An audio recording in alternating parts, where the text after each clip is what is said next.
वे आए मंच पर।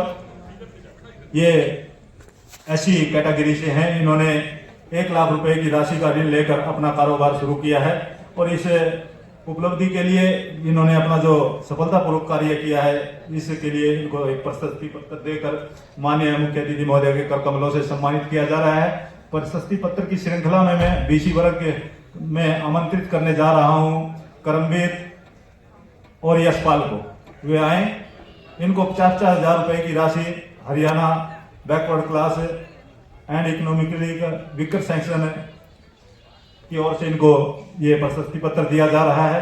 सर, हमारे इस जिला स्तरीय कार्यक्रम में कुरुक्षेत्र जिला के भी कुछ बेनिफिशरीज यहाँ प्रशासन की ओर से आमंत्रित किए गए हैं।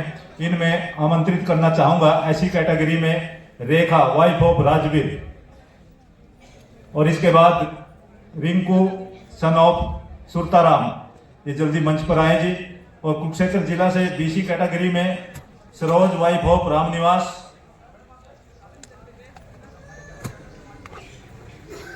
सरोज के बाद संदीप जी आए, इनको भी प्रशस्ति पत्र दिया जा रहा है। और जिनको स्वीकृत ऋण राशि का जो पत्र वितरित किया जाना है, इनमें Reena wife of Rinku, LDM साहब की तरफ से ये सैंक्शन लेटर दिया जाएगा। रीना और शारदा वाइफ ऑफ राम कुमार।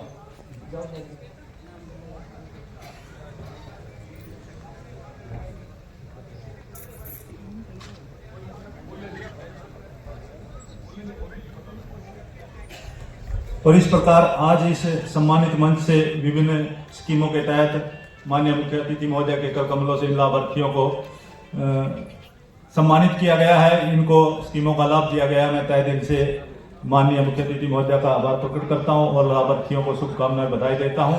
अभी आप सभी का ध्यान वर्चुअली कार्यक्रम की तरफ आकर्षित करना चाहूंगा। आप सभी से निवेदन है, कोई साथी जैसा कि सांसद महोदय ने अनुरोध किया, कोई अपना स्थान नहीं छोड़ेंगे और ध्यान से माननीय प्रधानमंत्री जी का उद्बोधन सुनेंगे। पीछे नहीं छूटेगा।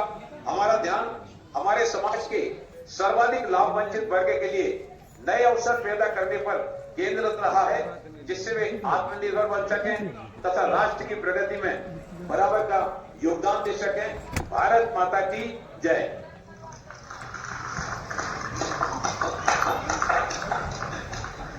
धन्यवाद मंत्री जी।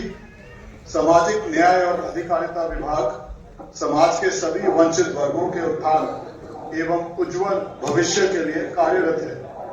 आइए इस पर एक लघु फिल्म देखते हैं। आज देश का हर गरीब मेरे परिवार है, जिसका कोई नहीं है वो भी मोदी के हैं और मोदी उनका है। मेरा भारत, मेरा परिवार। जब पूरा देश ही एक परिवार होता है, तब कहां कोई छोटा या बड़ा होता है। परिवार में तो अगर कोई कमजोर रह जाता है तो उसे ताकतवर बनाने में हर सदस्य जुट जाता है। ऐसे ही प्रधानमंत्री नरेंद्र मोदी के नेतृत्व में देश एकजुट होकर चल रहा है। देखिए, जब देश ने गरीब परिवारों से भी उद्यमी बनाने की ठानी, तो मुद्रा योजना का जन्म हुआ और इस क्रांति की भागीदार आधे से ज्यादा बेटियां बनी, और वो भी पिछड़े वर्गों की। अब मैं माननीय प्रधानमंत्री जी से अनुरोध करूंगा कि वे बटन दबाकर आज के इस कार्यक्रम का उद्घाटन करें।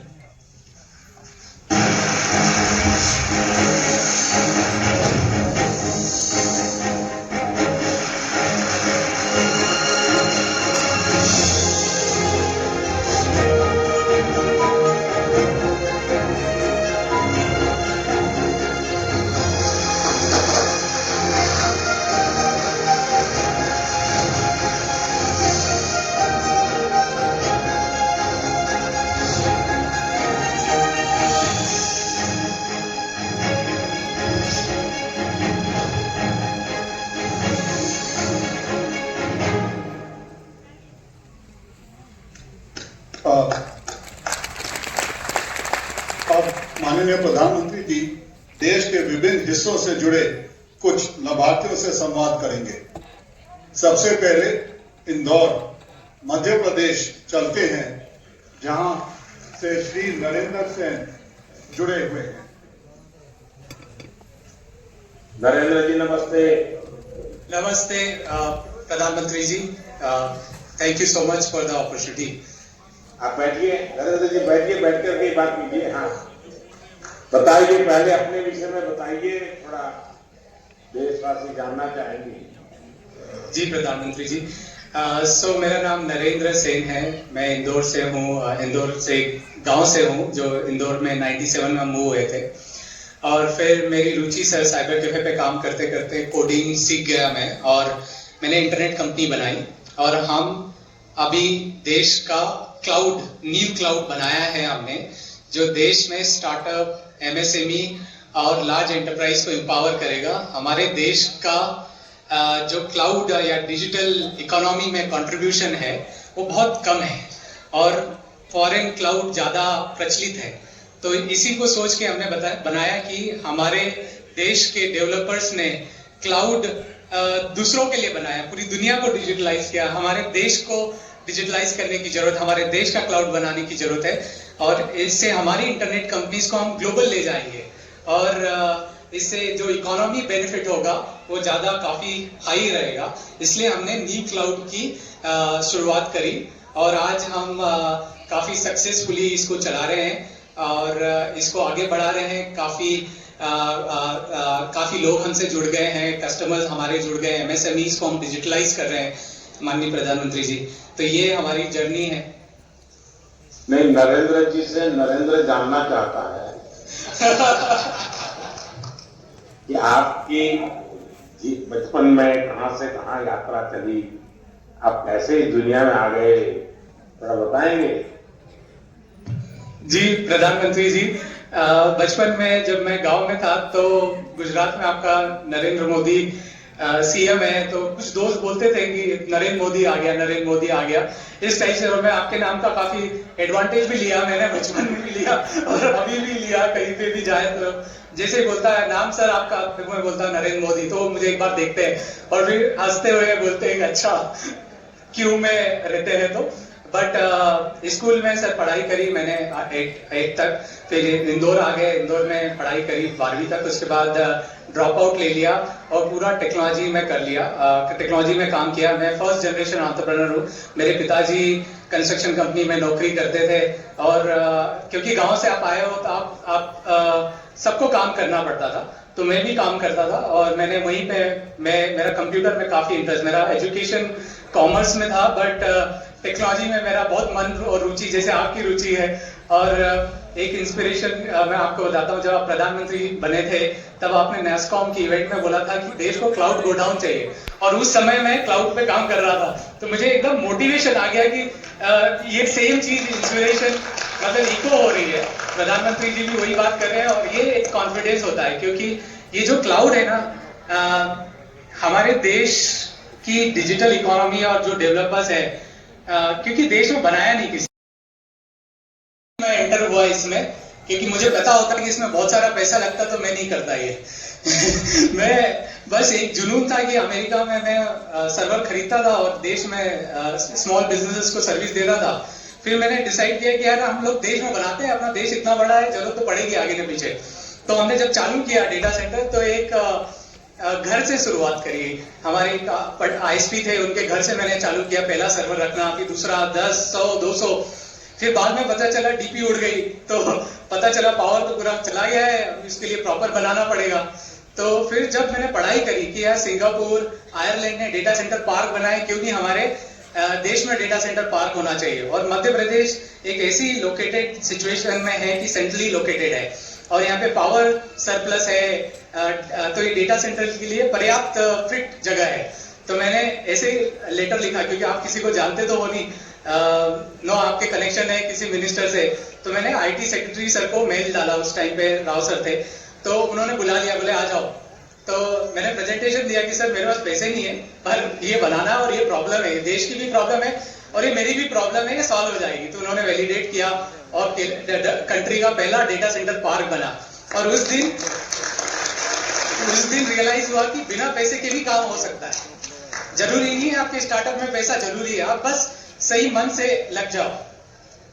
तो ऐसे मेरी चुनौतियों का सॉल्यूशन भी यही मिलता गया और मैं आगे बढ़ता गया और बहुत सपोर्ट मिला मुझे सरकार से, राज्य सरकार से, सेंट्रल गवर्नमेंट से, और उस सपोर्ट के दम पे हमने हमारी जर्नी सर आगे बढ़ा दी।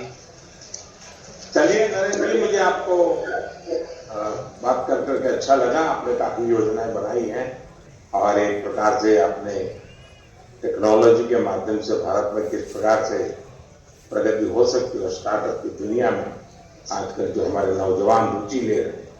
और मैंने देखा है हर कोई साहस भी करता है और सफल भी होता है।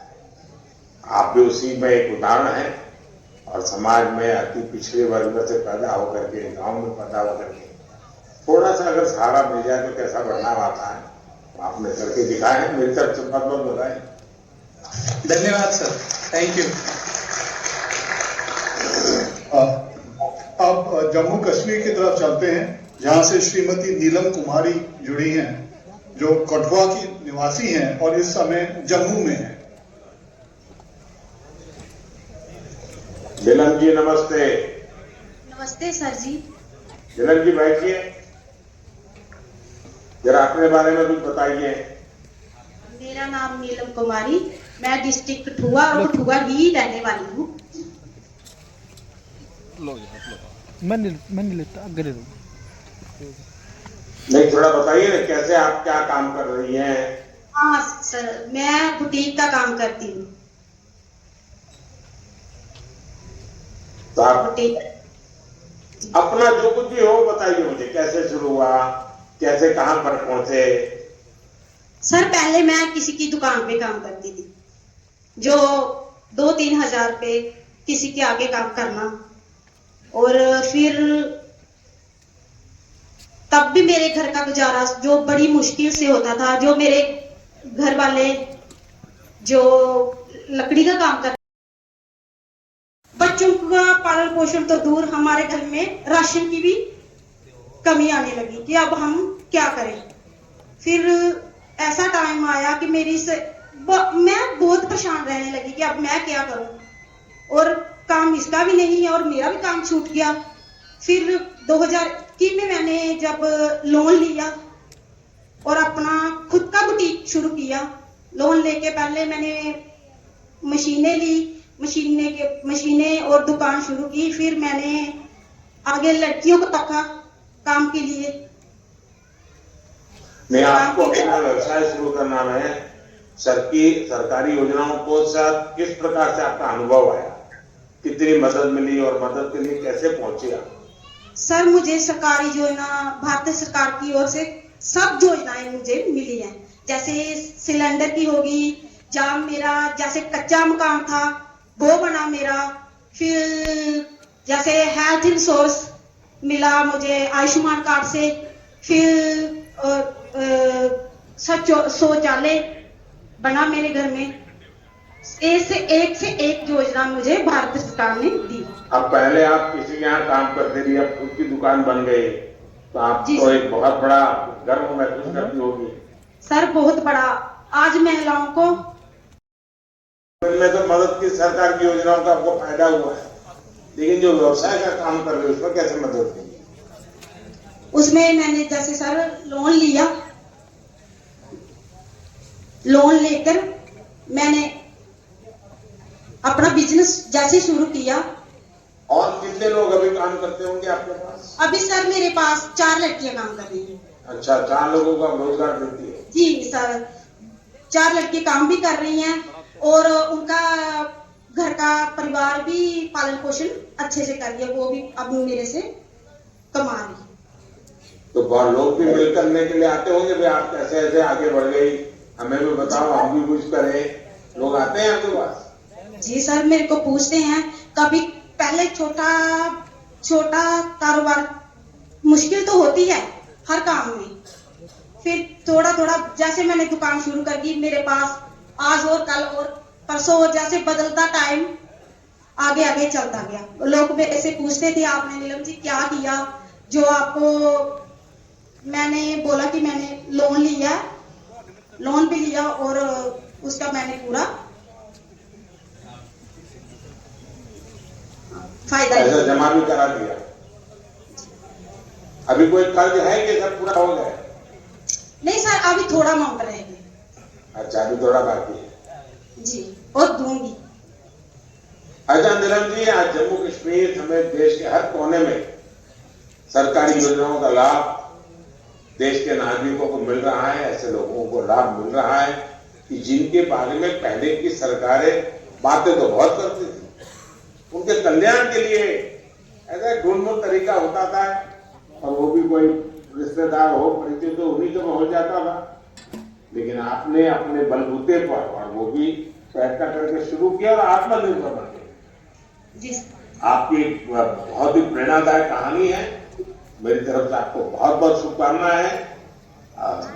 जिन्हें अब तक वंचित कहकर छोड़ दिया गया, वो योजनाओं का सही लाभ मिलने पर क्या नहीं कर सकते यार। देखिए हमारी सरकार जन धन योजना, मुद्रा लोन, पीएम आवास योजना और उद्यमिता विकास जैसी योजनाओं से जो हाशिए पर रहने वाले लोग समाज में, जिनको एससी, एसटी, ओबीसी, पिछड़े और समाज में कभी ये काम तो इनके लिए नहीं, ऐसा ही मान के चलते थे, उस पर जो बदलाव लाने का हमारा प्रयास है। और आपसे बात मुझे करके लगा कि हम सही दिशा में हैं और सही काम हो रहा है। बहुत बहुत बधाई आपको। जी सर, सब धन्यवाद देना चाहती हूँ अपने और अपने परिवार के बारे में। अब महाराष्ट्र के अहमदनगर करते हैं, जहां से श्री नरेश साहबराव अवचार जुड़े हुए हैं। नरेश जी नमस्कार। नमस्ते आदरणीय प्रधानमंत्री जी। नरेश जी बैठिए। हाँ नरेश जी बताइए जरा। सर, मेरा नाम नरेश साहेबराव अवचर है। मैं महाराष्ट्र के रालेगंज तिरपाल गांव से हूँ और मैं जल जीवन एग्रोटेक लिमिटेड प्राइवेट लिमिटेड का फाउंडर हूँ। मैंने इसकी शुरुआत, मैं और अपने भाई दोनों ने मिलकर इस कंपनी की शुरुआत करती थी। हमारी जो कंपनी है बेसिकली वो एग्रीकल्चर वेस्ट वाटर पे काम करती है और हमारा एक ही मिशन है कि एग्रीकल्चर जो भी वेस्ट वाटर है उसको हमें बचाना है।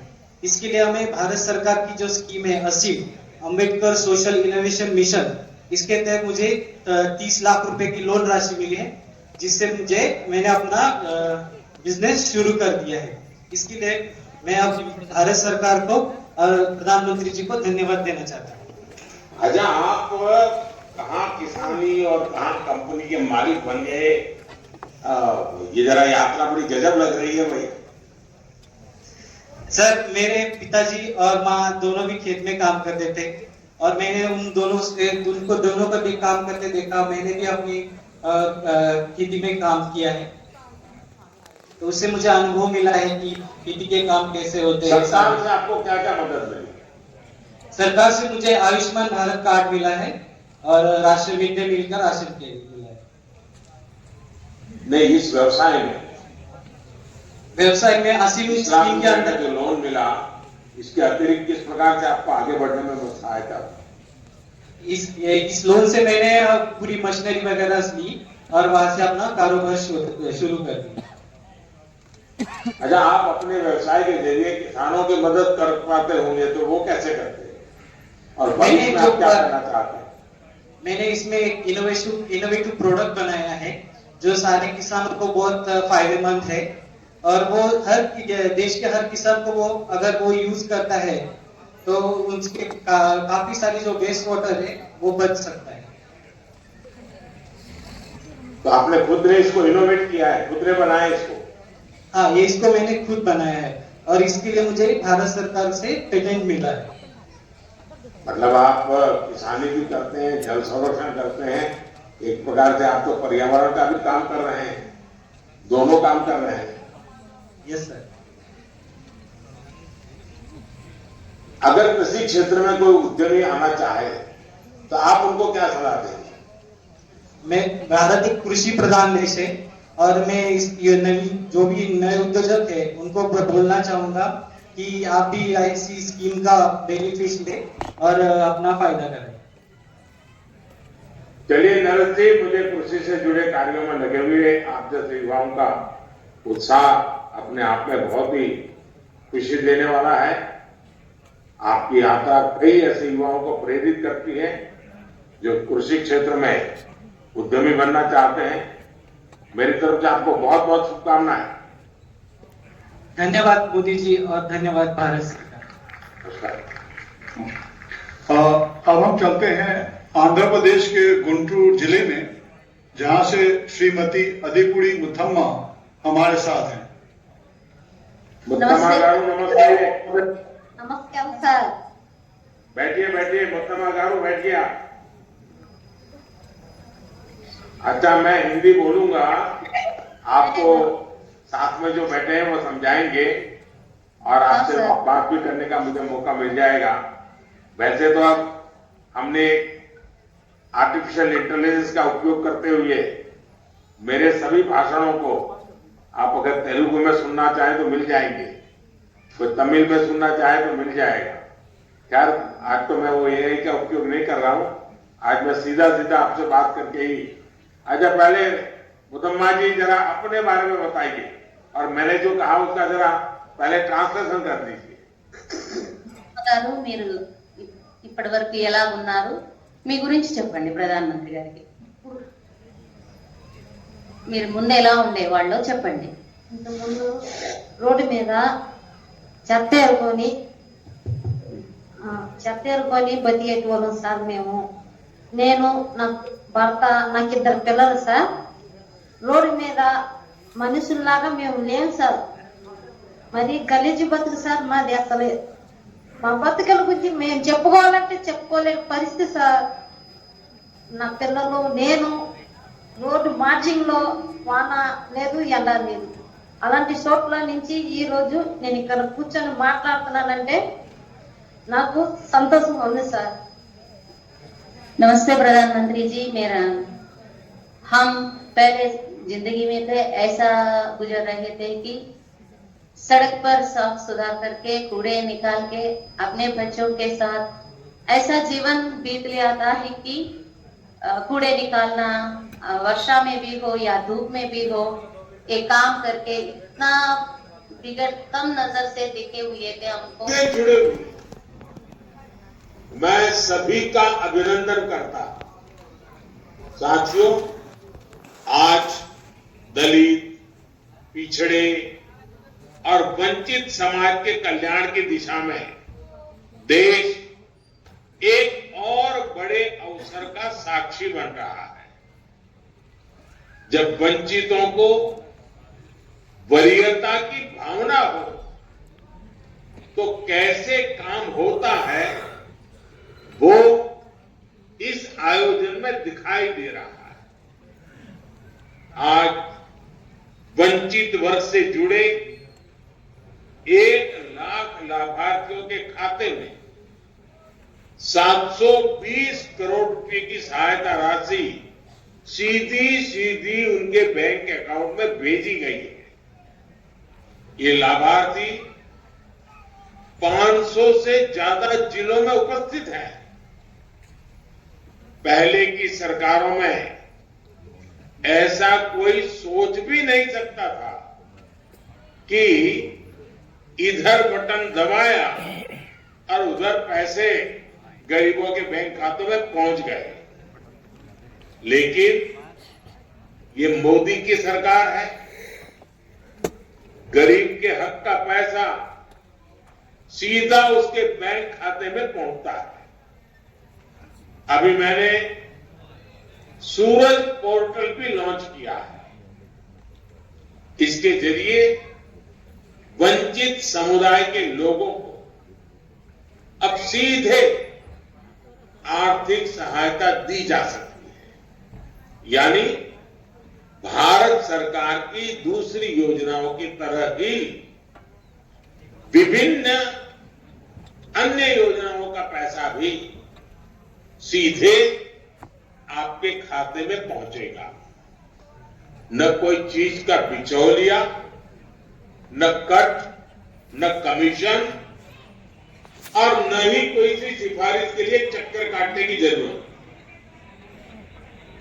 कठिन परिस्थितियों में काम करने वाले हमारे सीवर और सेप्टिक टैंक श्रमिकों को आज पीपीई किट्स और आयुष्मान हेल्थ कार्ड भी दिए जा रहे हैं। इन्हें और इनके परिवार को अब 5 लाख रुपए तक का मुफ्त इलाज सुनिश्चित हो गया है। ये लाभकारी योजनाएं उस सेवा अभियान का ही विस्तार है जो हमारी सरकार 10 वर्षों से एससी, एसटी और ओबीसी और अन्य वंचित समाज के लिए चला रही है। मैं आप सभी को और देश भर के सभी लाभार्थियों को इन योजनाओं के लिए बधाई देता हूं। साथियों, थोड़ी देर पहले मुझे कुछ लाभार्थियों से बात करने का अवसर भी मिला।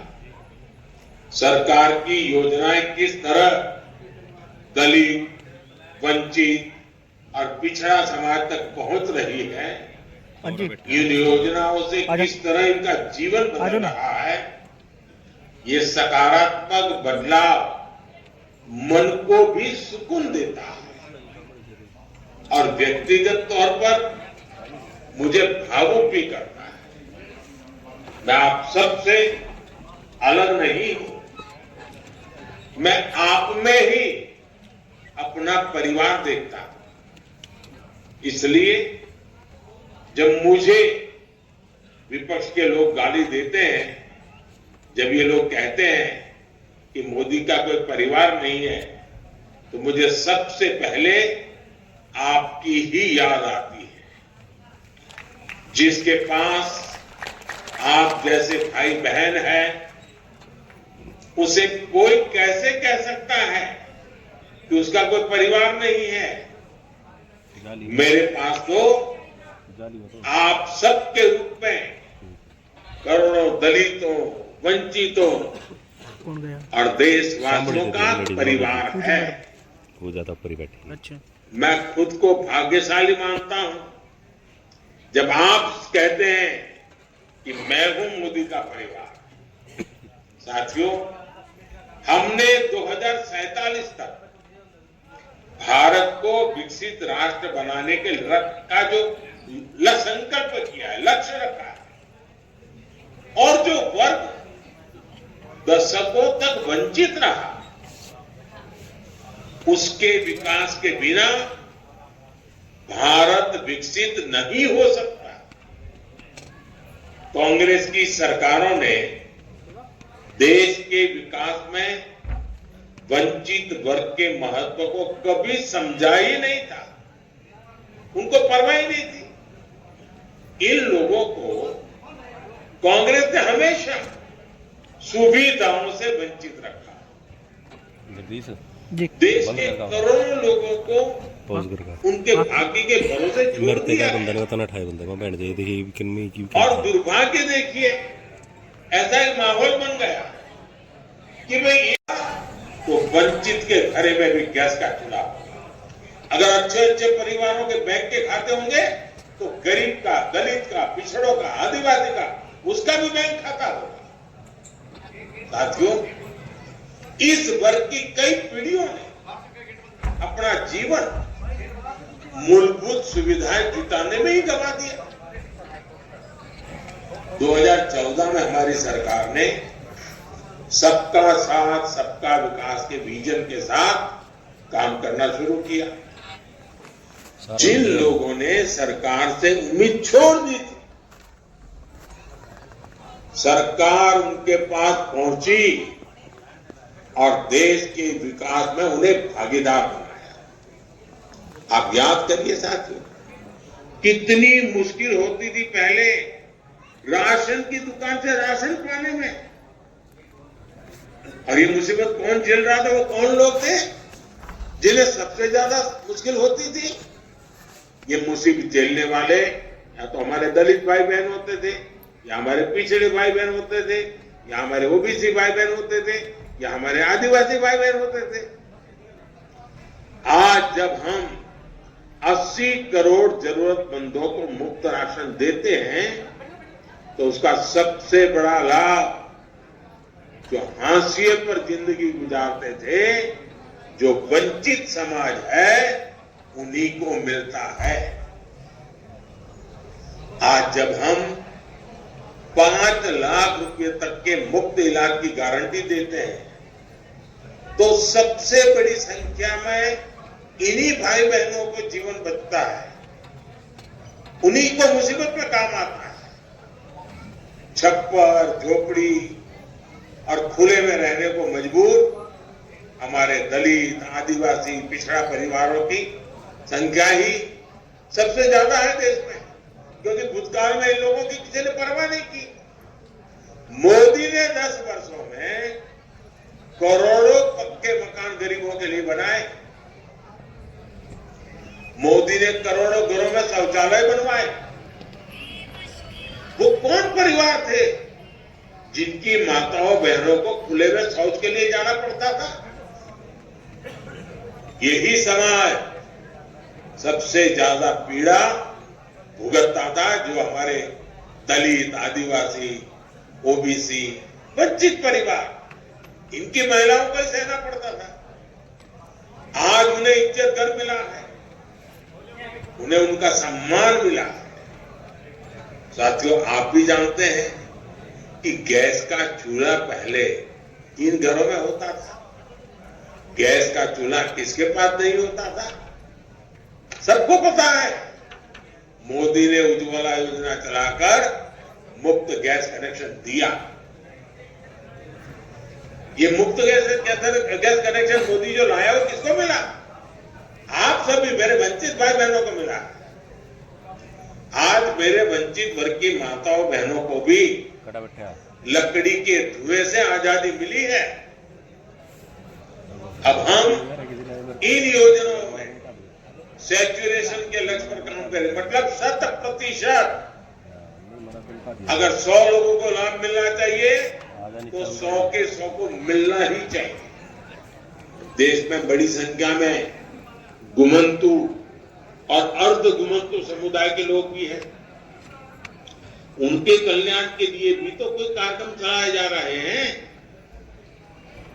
नमस्ते योजना के जरिए सफाई कर्मचारी भाई बहनों का जीवन बेहतर हो रहा है। हम मैला ढोने की अमानवीय प्रथा को खत्म करने में भी सफल हो रहे हैं। हम इस दंश को झेलने वाले लोगों के लिए सम्मानजनक जीवन जीने की व्यवस्था भी बना रहे हैं।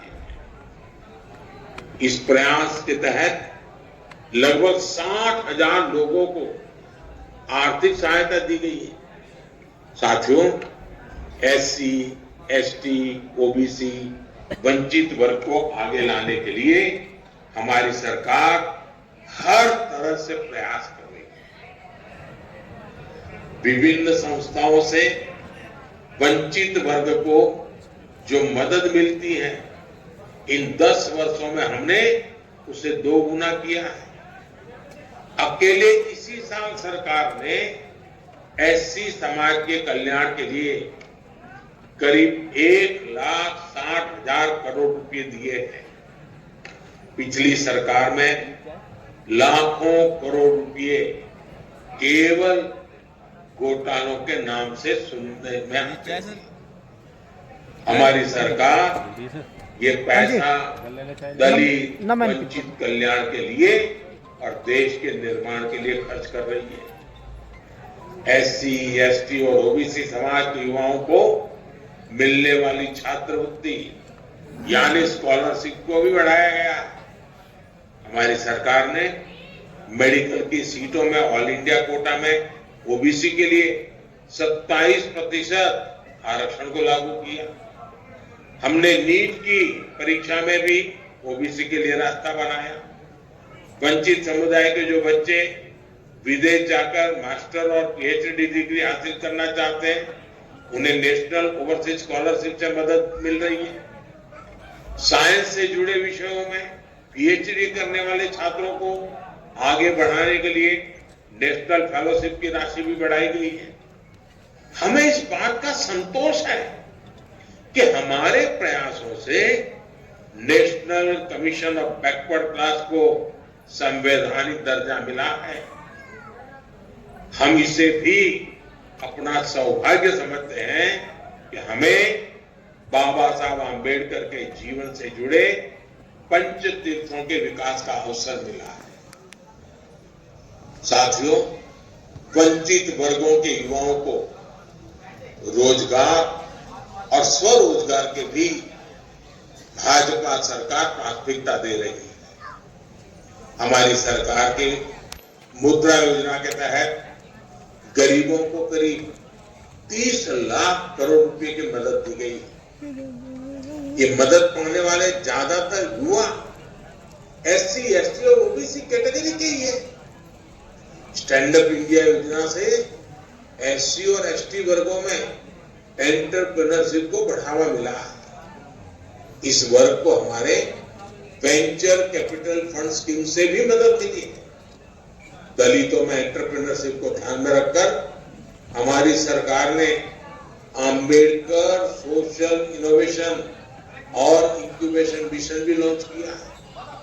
साथियों, हमारी सरकार की गरीब कल्याण सेवा के लिए कुछ भी करता है तो इंडी गठबंधन वाले लोग सबसे ज्यादा चिढ़ जाते हैं। कांग्रेस वाले कभी नहीं चाहते कि दलितों, पिछड़ों, आदिवासियों का जीवन आसान बने। वो तो आपको बस तरसा कर ही रखना चाहते हैं।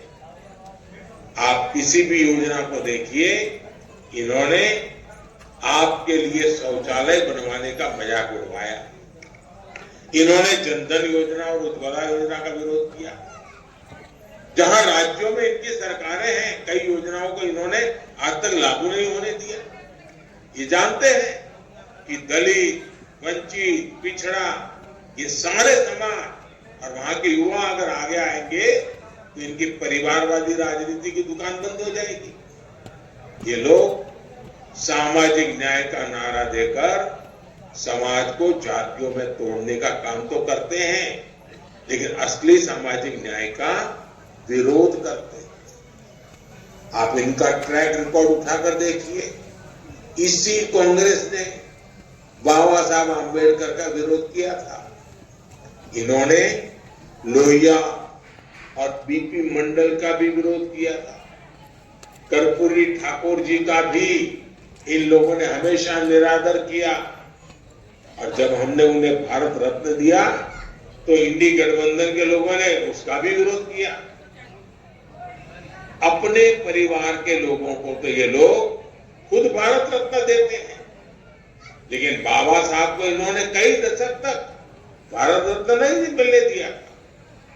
उन्हें ये सम्मान भाजपा के समर्थन वाली सरकार ने दिया। ये लोग कभी नहीं चाहते थे कि दलित समाज से आने वाले रामनाथ कोविंद जी और आदिवासी समाज से आने वाली महिला बहन द्रौपदी मुर्मू जी राष्ट्रपति बने। इन्हें चुनाव हरवाने के लिए इंडी गठबंधन के लोगों ने एड़ी चोटी का जोर लगा दिया था। शीर्ष पदों पर वंचित वर्ग के लोग पहुंचे, इसके लिए भाजपा का प्रयास जारी रहेगा। ये वंचितों को सम्मान और न्याय दिलाने की हमारी प्रतिबद्धता का प्रमाण है। मोदी आपको ये गारंटी देता है, आने वाले 5 वर्षों में वंचित वर्ग के विकास और सम्मान का यह अभियान और तेज होगा। आपके विकास से हम विकसित भारत का सपना पूरा करेंगे।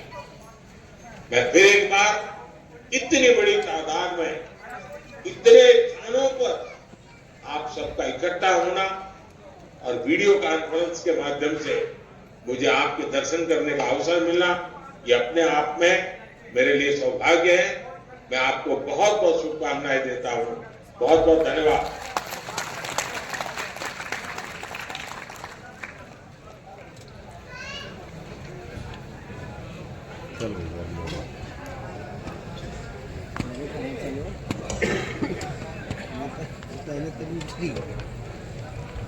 आदरणीय मान सम्मान के देवीय सज्जनों, अभी आप सभी ने देश के यशस्वी प्रधानमंत्री माननीय श्री नरेंद्र मोदी जी का उद्बोधन सुना। किस प्रकार से गरीब लोगों की भलाई के लिए उन्होंने पिछले 10 वर्षों के दौरान जो जीवन में अमूलतूल परिवर्तन लाने का जो काम किया उसके बारे में जानकारी दी। मैं इस कार्यक्रम को आज जिला स्तरीय कार्यक्रम को भी समापन की ओर ले जाते हुए विशेष तौर से आज के समारोह की मुख्य अतिथि और हमारे करनाल लोकसभा क्षेत्र के लोकप्रिय सांसद माननीय श्री संजय भाटिया जी का, माननीय मुख्यमंत्री जी के प्रतिनिधि रहे आदरणीय संजय भट्टनागर जी का, मेयर मैडम रेणुबाला गुप्ता जी का, डीसी साहब का, एडीसी साहब का,